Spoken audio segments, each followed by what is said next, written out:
Interior emulsion అనేది polymer పిగ్మెంట్లు మరియు సంకలిత పదార్థాలతో తయారు చేయబడిన వాటర్ బేస్డ్ పెయింట్. ఇది చవకైన, అందమైన మరియు మన్నికైన కారణంగా ఉపయోగించే అత్యంత ప్రజాదరణ పొందిన పెయింట్ రూపాలలో ఒకటి. కస్టమర్ల నుండి 2 రకాల విస్తృత అంచనాలు ఉంటాయి. ఒకటి అందం మరియు రెండోది మన్నిక. కస్టమర్లు 2 రకాలుగా ఉంటారు. ఒకరు ఇంటి యజమానులు మరియు మరొకరు కాంట్రాక్టరు.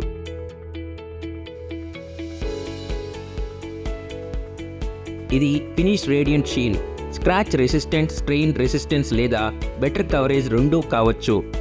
ఒక్కొక్కటిగా తెలుసుకుందాం. మృదుత్వం. మీరు పెయింట్ ఉపరితలాన్ని తాకినప్పుడు మృదువైన అనుభూతిని పొందుతారు. ఫినిష్. వివిధ వినియోగదారులకు మ్యాట్ సాఫ్ట్ షీన్ నుండి మొదలుకొని వేరువేరు ఫినిష్ ప్రాధాన్యతలు ఉన్నాయి. ఎగ్ షెల్స్, హై షీన్ లేదా షైన్ లేదా సాటిన్ గ్లాస్ అని పిలువబడే ఒక రకమైన ఫినిషింగ్. దీనిని సాధారణంగా ఎనామెల్స్లో ఉపయోగిస్తారు.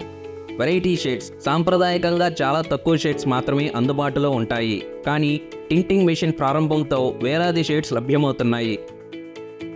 వైట్నెస్ అనేది పెయింట్ యొక్క దృశ్య రూపం. ఇది గదిని కాంతివంతం చేస్తుంది మరియు బ్రైట్నెస్ అనేది షేడ్ యొక్క గాఢమైన రంగు. క్లీనింగ్ సైకిల్స్ ని నిరోధించే పెయింటింగ్ ఫిల్మ్ యొక్క సామర్థ్యాన్ని వాచబిలిటీ అంటారు. ఇది పెయింటింగ్ ఫిల్మ్ యొక్క మన్నికపై ప్రత్యక్ష ప్రభావాన్ని చూపుతుంది. అనేక సార్లు వాచబిలిటీ కూడా రెసిస్టెన్స్ గా మార్చబడుతుంది, కానీ దీనిని చక్రాల సంఖ్యగా కొలుస్తారు. ఇంటీరియర్ పెయింట్స్ లో స్టెయిన్స్ రెసిస్టెన్స్ అనేది ఒక ముఖ్యమైన పరిగణన. పసుపు, కెచప్, లిప్స్టిక్ వంటి వివిధ రకాల ఇంటి మరకలను తొలగించే సామర్థ్యం పెయింట్కు ఉంది. ఇది పెయింట్ లోడ్ యొక్క మన్నికపై ప్రభావం చూపుతుంది. పెయింటింగ్ సమయంలో కొంతమంది వినియోగదారులు ఇంట్లోనే ఉంటారు కాబట్టి ఏ ఆర్డర్ కూడా అంత ముఖ్యమైనది కాదు. ప్రేమ మీరు చూస్తారు. పెయింటింగ్లు అయిపోతున్నప్పుడు పెయింట్ నుండి వెలువడే విష పదార్థాలు ఎంత హానికరమైనయో మనం చూద్దాం. ఇది 50 గ్రాములు పర్ లీటర్ కంటే తక్కువగా ఉండడం మీరు చూస్తారు. ఫంగల్ రెసిస్టెన్స్ అనేది పెయింట్ యొక్క ఫంగల్ పెరుగుదలను నిరోధించే పెయింట్ ఫిల్మ్ యొక్క సామర్థ్యం. ఇది సాధారణంగా నలుపు లేదా తెలుపు రంగులో ఉంటుంది. సాధారణంగా ఇది తేమగా ఉన్న మరియు మూసి ఉన్న గదులలో జరుగుతుంది. యాంటీ బ్యాక్టీరియల్ ఒక నిర్దిష్ట కాల పరిమితిలో గోడపై స్థిరపడిన బ్యాక్టీరియాను చంపుతుంది. భారతదేశంలోని అన్ని పెయింటింగ్ల కొరకు ఉచిత ప్రాథమిక ఆవశ్యకతను అనుమతించండి. విలువ మిలియన్కు 90 భాగాల కంటే తక్కువగా ఉండాలి. విలువ. ప్రతి ఒక్కరూ డబ్బుకు అంచనా వేస్తారు.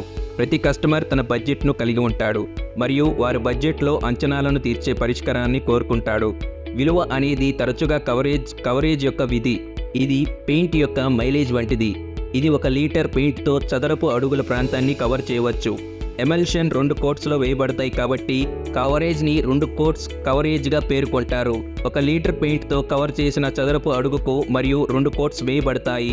పెయింట్ ఫిల్మ్ ఎంతకాలం ఉంటుంది? సాధారణంగా 2, 5, 6 సంవత్సరాల పాటు వారంటీ ఇస్తారు. ఇంటీరియర్ ఎమల్షన్ కవరేజ్ నుండి అప్లికేటర్స్ లేదా కాంట్రాక్టర్స్ ఏమి ఆశిస్తున్నారో ఇప్పుడు మనం తెలుసుకుందాం. కాంట్రాక్టర్లు సాధారణంగా పెయింట్ మెటీరియల్ మరియు లేబర్తో సహా పూర్తి పెయింటింగ్ కోసం కోట్ చేస్తారు. అందువల్ల ఎక్కువ కవరేజ్ ఉన్న పెయింట్ అంటే అధిక ఆదా అని అర్థం. కప్పిపుచ్చడం. క్రింది ఉపరితలాన్ని కవర్ చేయడానికి అప్లై చేసే పెయింట్ యొక్క సామర్థ్యాన్ని కప్పిపుచ్చడం అంటారు. సాధారణంగా టాప్ కోట్ యొక్క 2 కోట్స్ ను ప్రైమరీ కోట్ పై అప్లై చేస్తారు. ఇది మునుపటి కోటెడ్ షేడ్ ను కప్పిపుచ్చగలగాలి. అందువలన 3వ కోట్ అవసరం లేదు. వైట్నెస్. కాంట్రాక్టర్లు తెల్లదనానికి విలువ ఇస్తారు, ఎందుకంటే కస్టమర్ల దృష్టిని ఆకర్షించే వాటిలో మొదటిది వాటి అప్లికేషన్ సౌలభ్యం. Open time. పెయింటర్లు పెయింటింగ్ ను వేయగలిగే లేదా ఆరకుండా టచ్అప్ చేయగలిగే సౌలభ్యం ఇది. Flow and levelling. Uniform smooth finishing ఇవ్వడానికి ఏ విధంగా పెయింట్ ఫ్లో అవుతుంది అనే దానికి ఇది ఒక కొలమానం. తద్వారా బ్రష్ మార్కులను తగ్గిస్తుంది. Water resistant.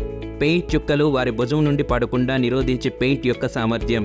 తద్వారా పెయింటర్లు మురికిగా మారడాన్ని నివారించడంతో పాటు పెయింట్ వృధాను కూడా తగ్గిస్తుంది. ఆరనివ్వడం. కాంట్రాక్ట్ ఓనర్స్ లేబర్ కాస్ట్ను సమర్థవంతంగా నిర్వహించడానికి పెయింటింగ్ పనిని సాధ్యమైనంత తక్కువ సమయంలో పూర్తి చేయాలనుకుంటున్నారు.